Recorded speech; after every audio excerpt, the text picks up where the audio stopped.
Bueno, muchas gracias, don Manuel, por la gentileza de tomarme en cuenta para esta actividad. Voy a quitarme la mascarilla, creo que estamos a una distancia segura, eh, para poder hacerlo un poquito más personal, porque la mascarilla suele generar cierta distancia en cuanto al lenguaje corporal se refiere, es muy inconsciente, no nos damos cuenta, pero se genera esa distancia. Entonces, así también pueden ver mi rostro completo y conocen mejor.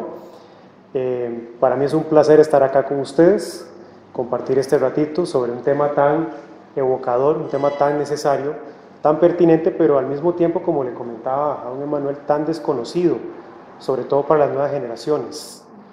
Muchas de las personas jóvenes de hoy en día pues no tienen ni la más mínima idea de quién es el padre Rutilio Grande, y algunos inclusive no saben quién es San Óscar Romero.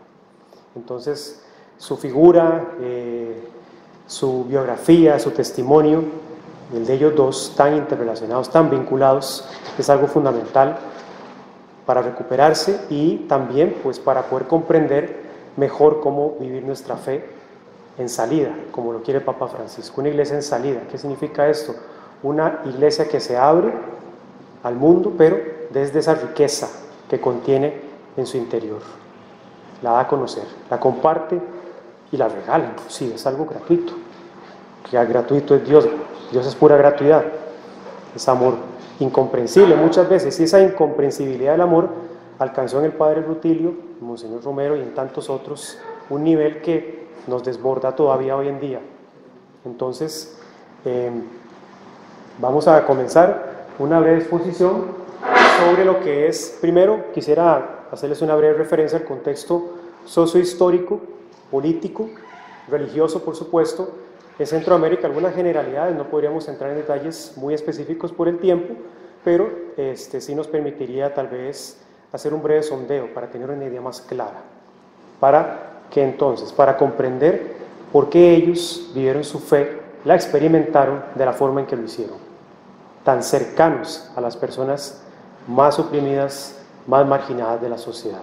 Una sociedad capitalista que, vale decirlo, es sumamente excluyente, violenta en todo sentido, ¿verdad? Entonces, el padre Rutilio nació en el país Salvador. Bueno, ahí la fecha está con un pequeñito error de mes, ¿verdad? Según vi ahora en la presentación que usted colocó antes, el 5 de enero, más bien, ¿verdad? 5 de enero de 1928. Él fue ordenado sacerdote en 1941, formador en el seminario de San José de la Montaña, rector del externado de San José, y a finales de los años 60 comienza su amistad con San Óscar Romero, una amistad que perduraría hasta el final de su vida y que impactó profundamente en Monseñor Romero. Casi que podría decirse que la muerte del padre Rutilio es un antes y un después en la experiencia espiritual, en el camino de discernimiento que Monseñor Romero estaba recorriendo en ese momento.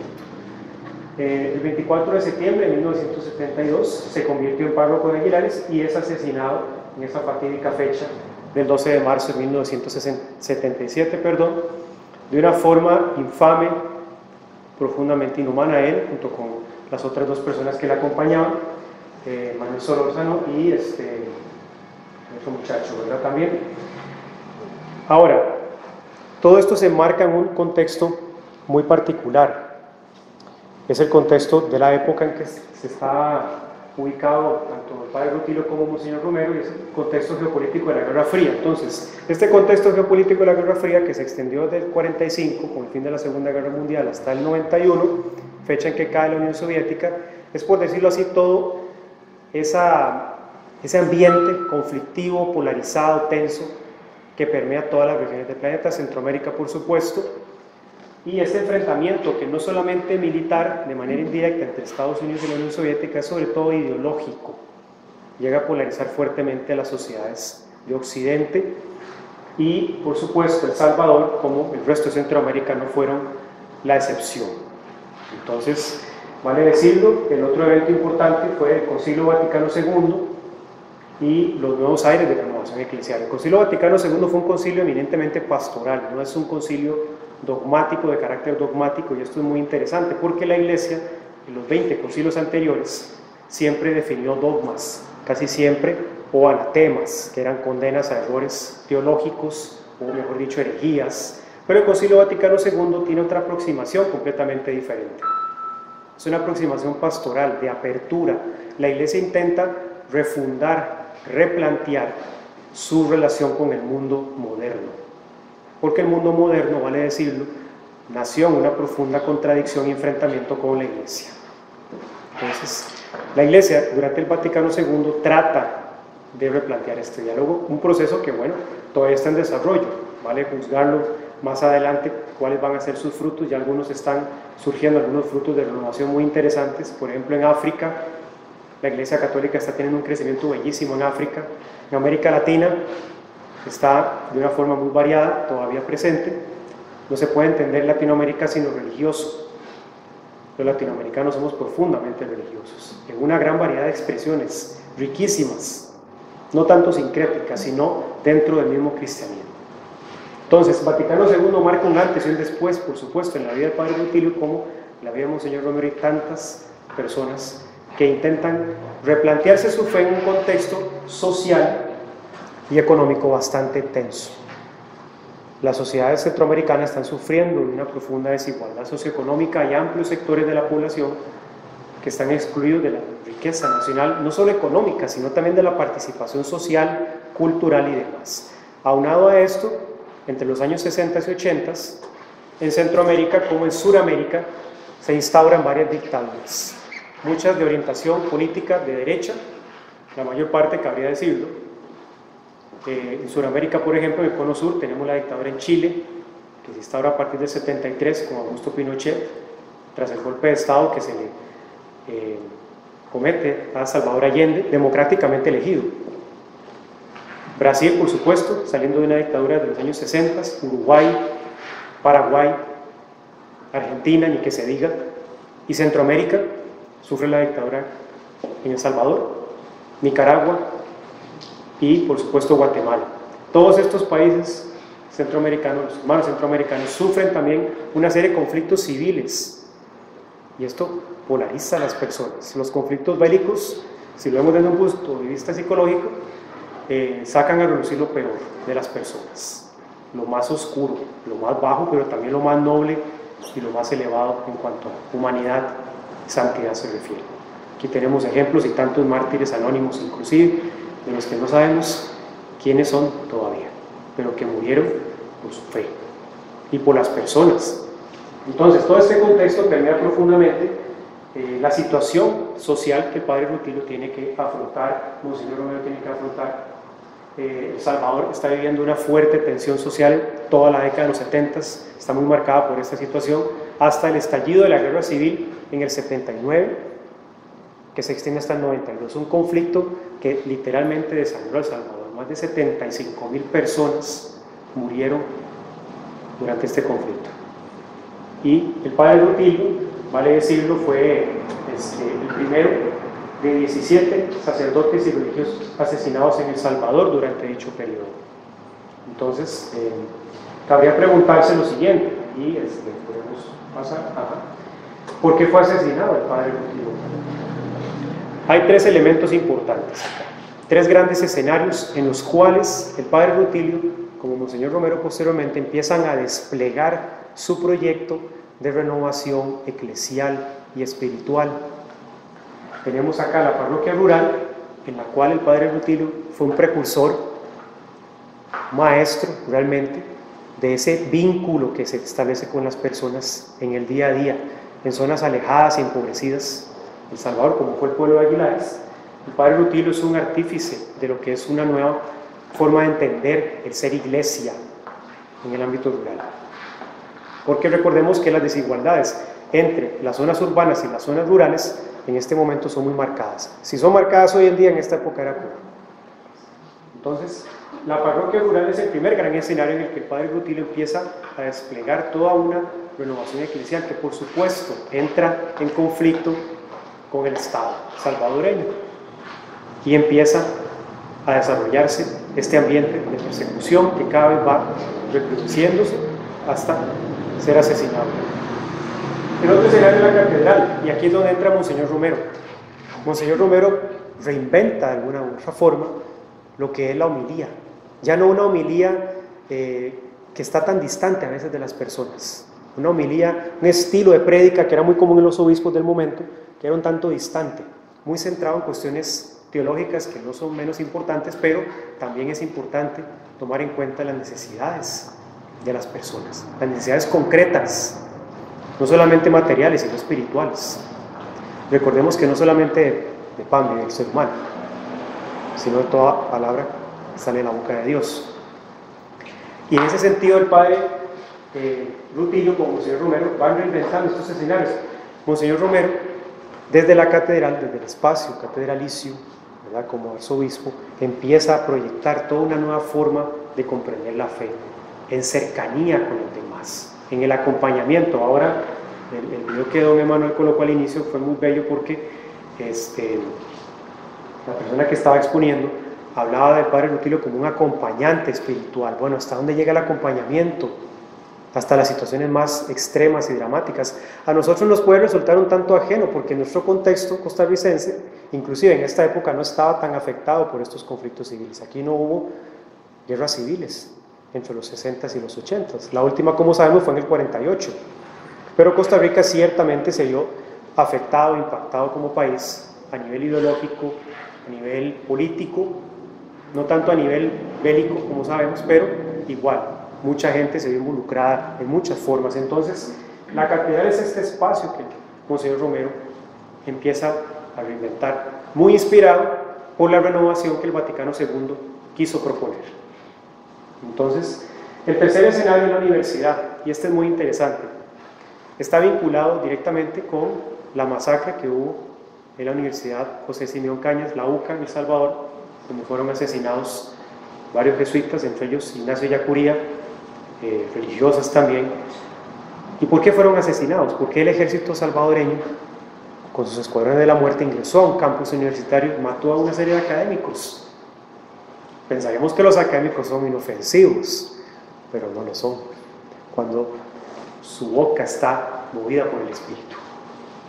Lo que estaban diciendo personas como Ignacio Ellacuría, lo que estaban tratando de hacer, era muy peligroso para el Estado, porque era subvertir un orden social profundamente corrompido, profundamente en contra de la voluntad divina, de lo que Jesucristo, nuestro Señor, quería y quiere, por supuesto, con el reino de los cielos. Y esto ya nos lleva a cuestiones más teológicas. Entonces, estos son los tres grandes escenarios en los cuales ellos empiezan a desplegar este proyecto de renovación eclesial religiosa. Y por supuesto, esto nos sugiere la relación entre Rutilio Grande y Monseñor Romero. No podríamos entender a Monseñor Romero sin el padre Rutilio Grande. No podríamos. Hay una película muy bella, no sé qué tanta justicia le hace a Monseñor Romero, pero creo que es una muy buena película, protagonizada por Raúl Julia, del año 89, sobre Monseñor Romero. Una película bellísima. Y en esta película se retrata muy bien esto, el impacto psicológico, emocional que tiene Monseñor Romero al enterarse de que su amigo fue asesinado de una manera tan cobarde, de una manera tan sádica. Esa foto que vean anteriormente era la foto que se le tomó al vehículo en el que viajaba el padre Rutilio al momento de ser asesinado junto con sus compañeros. Esto afectó profundamente a Monseñor Romero, y ahí Monseñor Romero empieza a replantearse más profundamente el sentido de su misión como arzobispo. Recordemos lo que significa obispo, episcopos, son los guardianes. Los obispos son los guardianes ¿de qué? De la sana doctrina, sí, pero la sana doctrina o el depósito de la fe, es decir, toda la revelación de Dios en nuestro Señor Jesucristo, cómo ha de llevarse a cabo en la realidad concreta.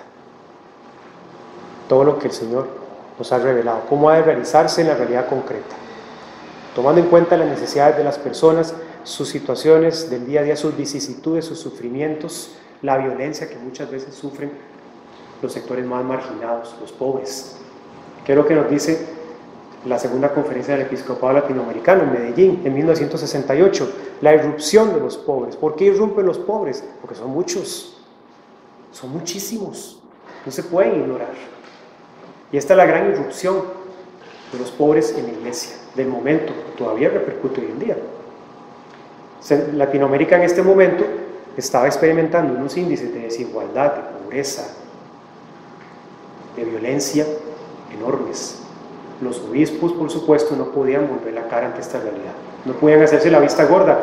Vaticano II ya brindó en ese momento todas las herramientas, digámosle, para que ellos pudiesen reinterpretar la fe en una realidad profundamente desafiante. Entonces, Rutilio Grande es el precursor de la lucha, por supuesto, contra la injusticia y por la vida de los pobres.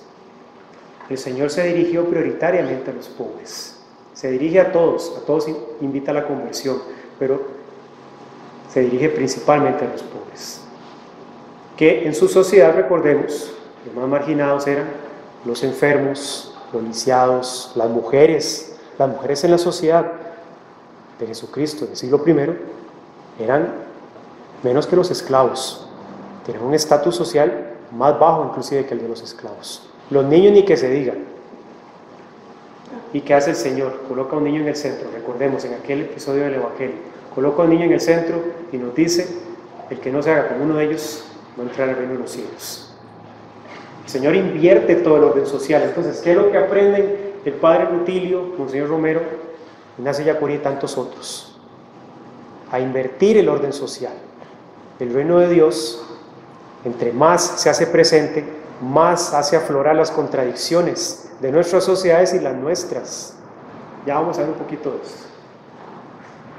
¿Cómo entonces entender lo que es la renovación de la misión de la Iglesia desde lo que es el martirio? Ya vamos entrando en esta temática tan fuerte, tan necesaria. La misión de la Iglesia es la salvación de las almas. Ya lo plantea la Lumen Gentium del Concilio Vaticano II, en su numeral 48. La Iglesia es sacramento universal de salvación. La misión de la Iglesia es la salvación de las almas. Pero, ¿cuál es la dimensión mística y profética de la misión de la Iglesia? Es decir, ¿cuál va a ser la forma profética y mística en que las personas van a vivir su fe en un contexto de desigualdad social para alcanzar la salvación? ¿Cómo se va a hacer esto? La dimensión profética, es decir, denunciar las injusticias. Recordemos a los profetas del Antiguo Testamento. La lengua de los profetas del Antiguo Testamento es como un látigo. Los callan, quieren callarlos. Dejen de hablar, dejen de denunciar, dejen de sacar a la luz lo que está podrido. Y la dimensión mística tiene que ver con nuestra experiencia de Dios. Ambas dimensiones están profundamente vinculadas. En teología esto ha sido trabajado, pero hace falta un poco más. ¿Cómo se vincula la dimensión profética y mística en una sociedad tan marcada por la desigualdad, como fue la sociedad salvadoreña, en la que vivió el padre Rutilio, en la que vivió Monseñor Romero, pero también en nuestra? Costa Rica en estos momentos es uno de los países más desiguales de América Latina. Y esto no es un secreto para nadie. Y a la vez es algo que prefiere ser ignorado, es incómodo. ¿Por qué? Porque implica entonces asumir una postura. Entonces, ¿cómo se realiza esta misión? La denuncia profética, que implica reconocer el pecado personal y el estructural. Esto es un concepto fundamental, el pecado estructural. En teología católica se nos habla del pecado personal, sí, como aquellas acciones, pensamientos, palabras y acciones que no van conforme a la voluntad divina, sí. Pero el pecado estructural se refiere al mal que empieza a generalizarse. Es decir, uno puede llegar a participar de instituciones que promueven el pecado. El pecado se hace estructura, se institucionaliza, se sistematiza, se vuelve algo constante. Ya no solamente una cuestión mía, no. Es que instituciones enteras, sociedades enteras, estados, están profundamente corrompidos. Están tomados por el maligno. Y esto ya lo vamos a ver con los textos que les voy a sugerir para poder entender mejor este contexto y entender también lo que es la iglesia del martirio. El martirio y la santificación es el tercer punto. El martirio es un tema complejo porque a nosotros nos resultaría muy desconocido, pero si uno se sitúa en una sociedad como la salvadoreña, la nicaragüense, la guatemalteca, el martirio adquiere otro sentido. Llegar a morir por nuestro Señor, por las personas, eso es algo que nos puede resultar un tanto ajeno. Pero también el martirio, antes de a cometerse involucra persecución. Entonces, la santificación, bueno, don Emanuel me comentaba al inicio que las personas que conocieron al Padre Rutilio y sobre todo a Monseñor Romero percibían la santidad en ellos. Que es la santidad, el aroma de Cristo presente en las personas, sobre todo en las personas que se dan tanto a los demás, se vacían de sí mismos, como se decía en el video del inicio, se vacían de sí mismos, que simplemente Dios el que ha poseído a esa persona. Es el Espíritu Santo. Entonces, martirio y santificación están profundamente vinculados, claro, porque entre más se vacía uno de sí mismo, más se entrega a los demás, más se va a oponer a aquellos poderes, a aquellas personas que están en contra de la vida, están en contra de una sociedad más justa, transfigurada en el amor de Cristo.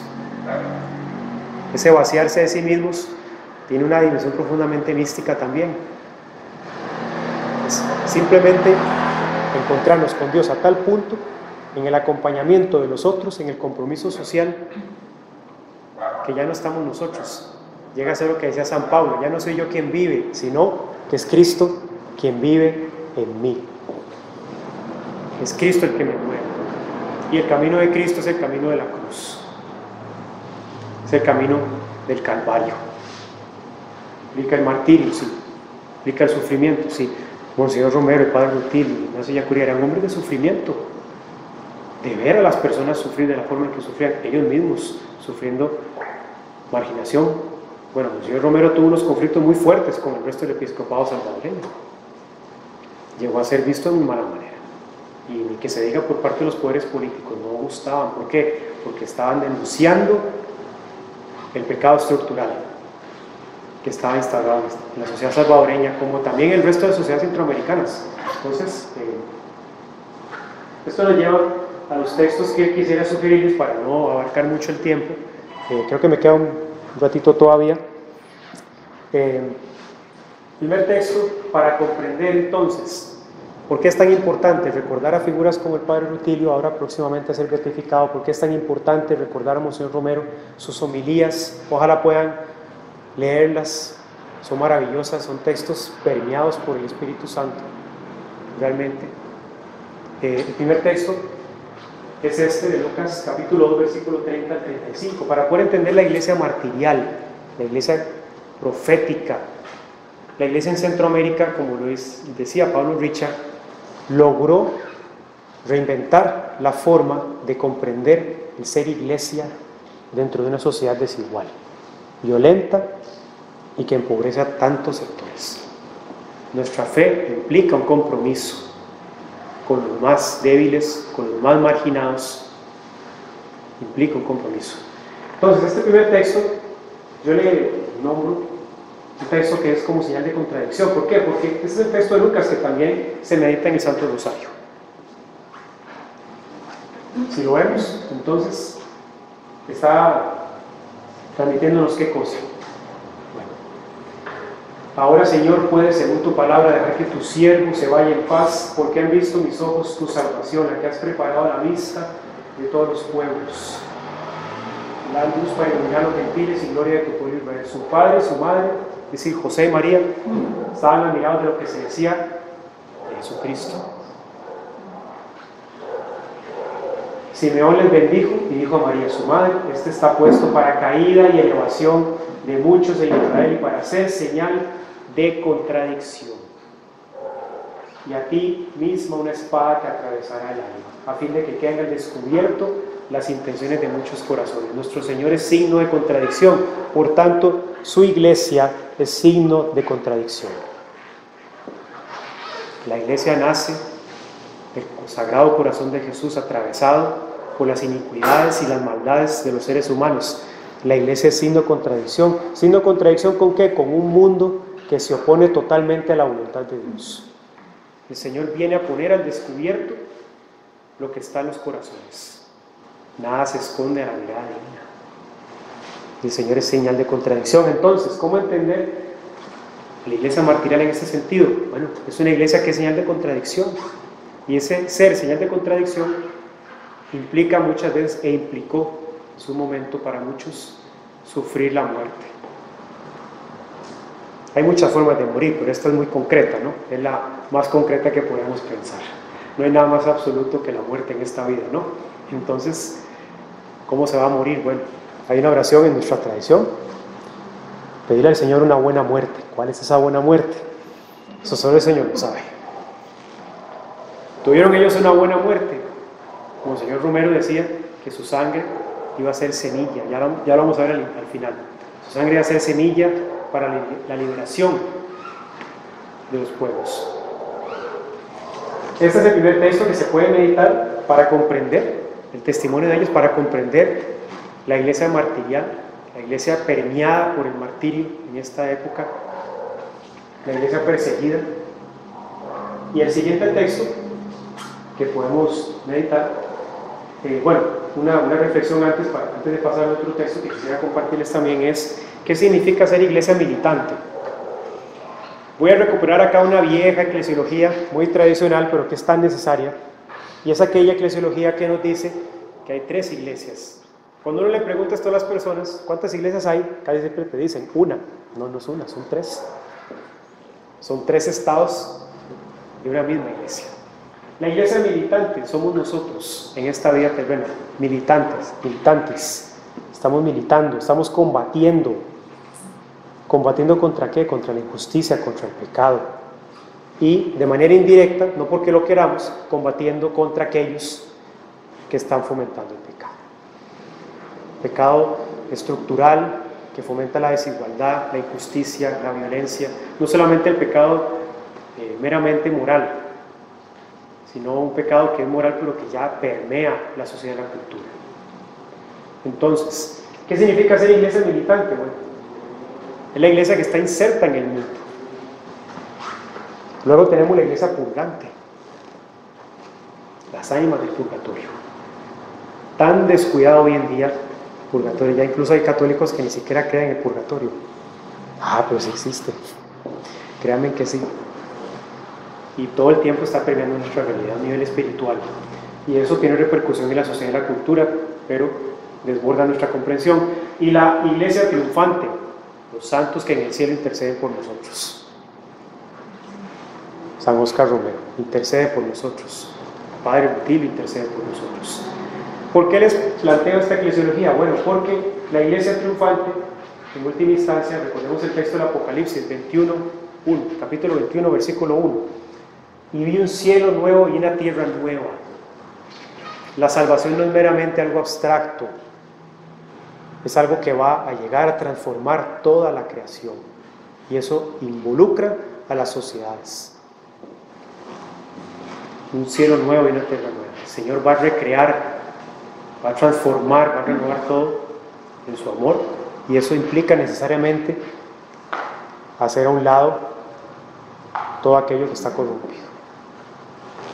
Entonces, esta es una reflexión que quería compartirles. Y el segundo texto que nos puede permitir comprender el testimonio de estos hombres y mujeres también. 4 religiosas fueron asesinadas también posteriormente en El Salvador. Perdón. Juan capítulo 15, versículo 20 al 24. También os perseguirán a vosotros, dice el Señor. Acordaos de la palabra que os he dicho: el siervo no es más que su Señor. Si a mí me han perseguido, también os perseguirán a vosotros. Si han guardado mi palabra, también la vuestra guardarán. Pero todo esto lo harán por causa de mi nombre, porque no conocen al que me ha enviado. Si yo no hubiera venido, no les hubiera hablado, no tendrían pecado, pero ahora no tienen excusa de su pecado. El que me odia, odia también a mi Padre. Si no hubiera hecho entre ellos obras que no ha hecho ningún otro, no tendrían pecado, pero ahora las han visto, nos odian a mí y a mi Padre. Todo aquel que se entrega al Señor, que se vacía de sí mismo, inevitablemente sufrirá algún tipo de persecución. Puede ser muy sutil, puede ser simplemente que uno no encaje en su grupo social, incluso en su familia. Puede ser que uno caiga mal. Desde cosas tan leves como esas hasta sufrir el martirio. Son niveles de persecución. Tiene mucho que ver también con el tipo social en que estamos. Bueno, nosotros, gracias a Dios, no estamos enfrentando un conflicto civil ahorita, sí un conflicto social, ahora con estas elecciones, bueno, es algo que se avecina, pero no llega la persecución a niveles tan violentos.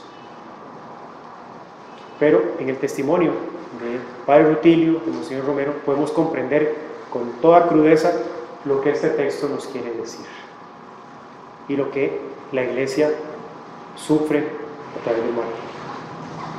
Tercer texto muy interesante. Bueno, antes de pasar al tercer texto, también una reflexión que quiero compartirles es que la persecución o el martirio por el reino de los cielos ya es algo que incluso vemos en el Antiguo Testamento. La mayor parte de los profetas del Antiguo Testamento fueron asesinados. Por ejemplo, Isaías fue aserrado por la mitad hacia el final de su vida. Aserrado por la mitad, es decir, con una sierra gigante, aserrado por la mitad hasta ser partido en dos su cuerpo.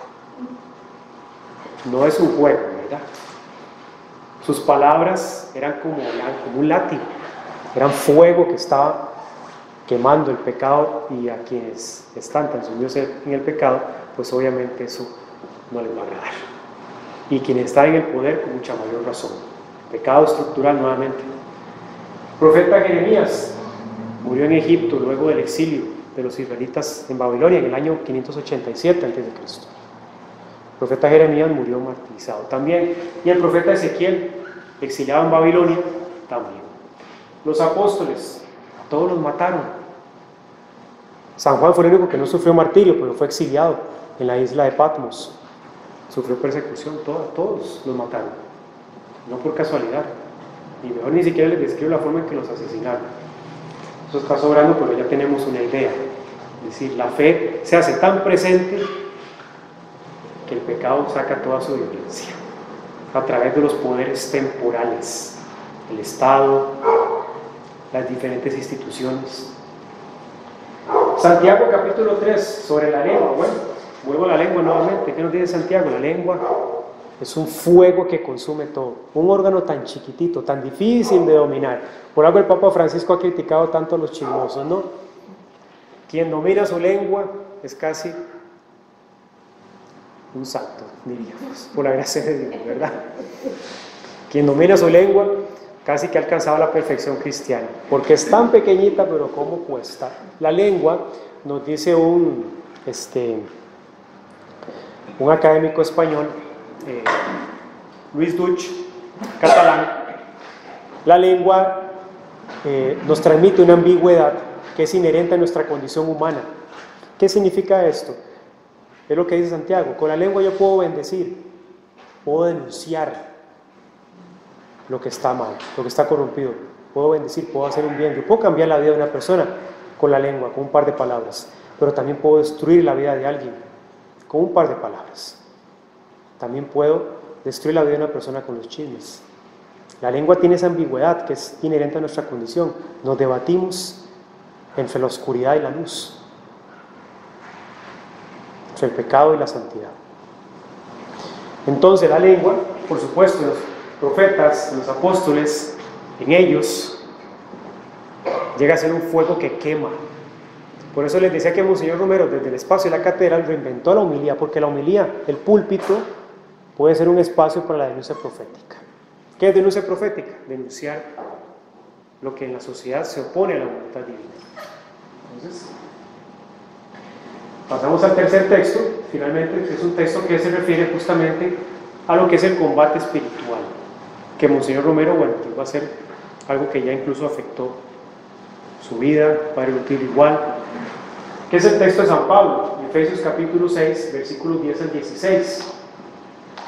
Fortaleceos en el Señor en la fuerza de su poder, revestidos de las armas de Dios para poder resistir las acechanzas del demonio, porque nuestra lucha no es contra la carne y la sangre, sino contra los principados, contra las potestades, contra los dominadores de este mundo tenebroso, contra los espíritus del mal que están en las alturas. Por eso tomad las armas de Dios para que podáis resistir en el día malo, y después de haber vencido todo, manteneros firmes. En pie, pues, ceñida vuestra cintura con la verdad y revestidos de la justicia como coraza, calzados los pies con el celo por el evangelio de la paz, embrazando siempre el escudo de la fe para que podáis apagar con él todos los encendidos dardos del maligno. Monseñor Romero nunca llamó a la violencia, Padre Rutilio tampoco. Ellos denunciaron a los poderosos de su sociedad, invitándolos a la conversión. Ahí estaban combatiendo. Ese es el combate. Invitar a la conversión.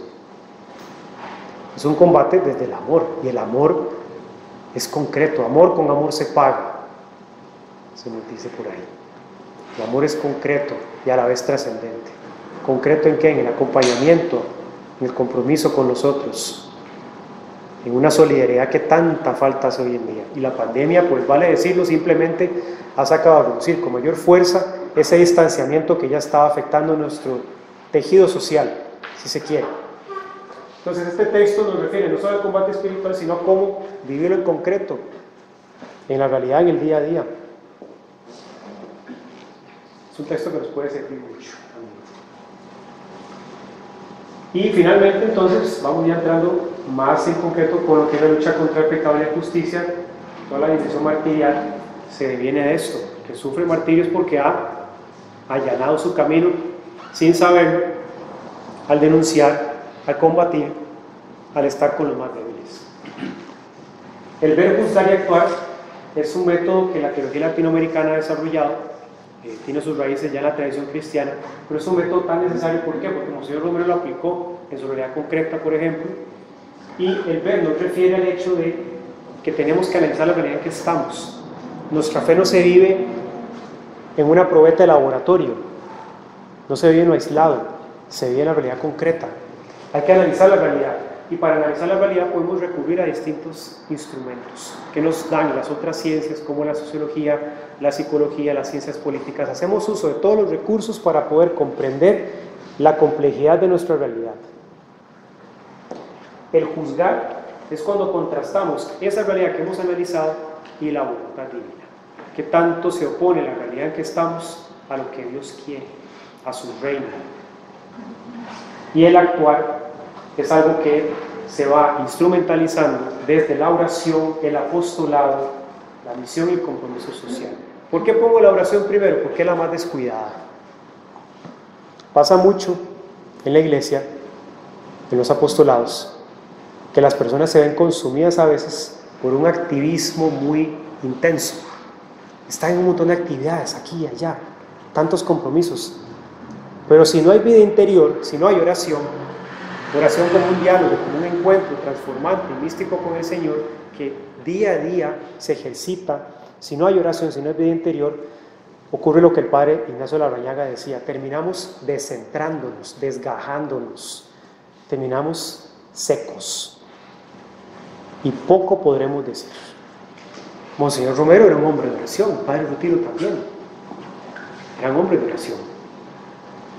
Hay una escena en esta película sobre Monseñor Romero, les recomiendo que la vean si no la han visto, en la que él, después de sufrir el asesinato de varios de sus amistades más cercanas, él llega como una especie de lote baldío y está con sus investiduras episcopales desaliñadas, está casi como desesperado, está como en un shock y se queda como así, en shock, y se queda por un momento impávido y pregunta: Señor, ¿qué quieres de mí?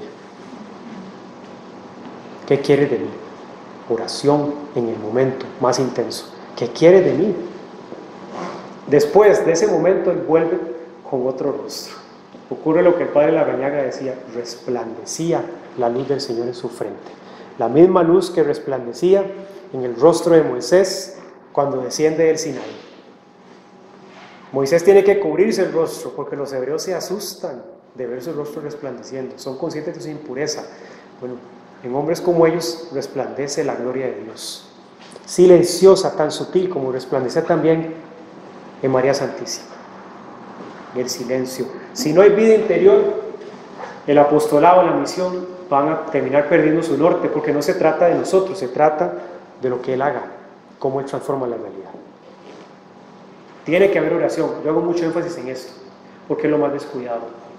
Y en una sociedad como esta, tan acelerada, tan saturada de información, tan llena de distractores, una sociedad del entretenimiento, ¿verdad? Cuesta mucho centrarse en una oración profunda en la que podamos encontrarnos con Él. Si no hay encuentro con Él, el apostolado y la misión van a perder su norte, porque en el encuentro con el Señor se da luego el encuentro con nosotros. Nadie puede dar lo que no tiene. si no hay riqueza interior, una vida interior fuerte y profunda, ¿cómo nos vamos a dar a los demás? Ellos eran hombres de oración. Por eso se vincularon tan profundamente con las personas más cercanas a quienes tanto acompañaron. Y el compromiso social termina siendo la última expresión, ¿verdad? Un compromiso social, una postura política que puede ser variada, pero que en última instancia tenga esa sensibilidad que tanto nos enfatiza la doctrina social de la Iglesia, el bien común, una sensibilidad hacia el bien común, sea del color político que se sea, aunque algunos son menos agraciados para alcanzar el bien común, ¿verdad? Pero bueno, es tener esa sensibilidad por el bien común, por aquello que nos puede enriquecer a todos, para alcanzar una sociedad más justa y plena. Y quisiera cerrar entonces con esta frase de San Óscar Romero que les había mencionado, les había anticipado: que mi sangre sea semilla de libertad y la señal de que la esperanza será pronto una realidad. ¿La esperanza de qué? De una sociedad más justa, una sociedad más compasiva, más transfigurada por el amor y la misericordia de Cristo, donde aquellos a quienes el Señor se dirigió principalmente tengan el primer lugar. Eso implica descolocarnos a nosotros, vaciarnos de nosotros mismos para dejarnos transformar por la realidad de los demás, especialmente aquellos que sufren la marginación, que sufren la pobreza en sus distintas expresiones, y a quienes la Iglesia martirial en Centroamérica en su momento más acudió y con quienes más estuvo. Entonces, es algo con lo que quisiera cerrar para repensar entonces todo este tema tan necesario de recuperarse, ¿verdad? Les agradezco la paciencia y la escucha, y estoy para servirles, por supuesto. Muchísimas gracias por su apoyo al ver este video. Si fue de su agrado, les agradezco darle me gusta y compartirlo. Pueden también suscribirse a mi canal activando el botón de la campanita para estar pendientes de las últimas novedades. Si quieren aprender y conocer más sobre estos temas, muy cordialmente les invito a visitar el sitio web de Plenitud del Misterio, en el que hallarán una gran variedad de contenidos que estoy seguro les van a encantar. Aunado a esto, también ofrezco formación en 4 áreas: teología, mística y espiritualidad, investigación y acompañamiento espiritual. Todo esto mediante talleres, seminarios, cursos y muchísimas otras actividades que estoy seguro enriquecerán mucho más su fe. Un saludo fraterno y que Dios les bendiga.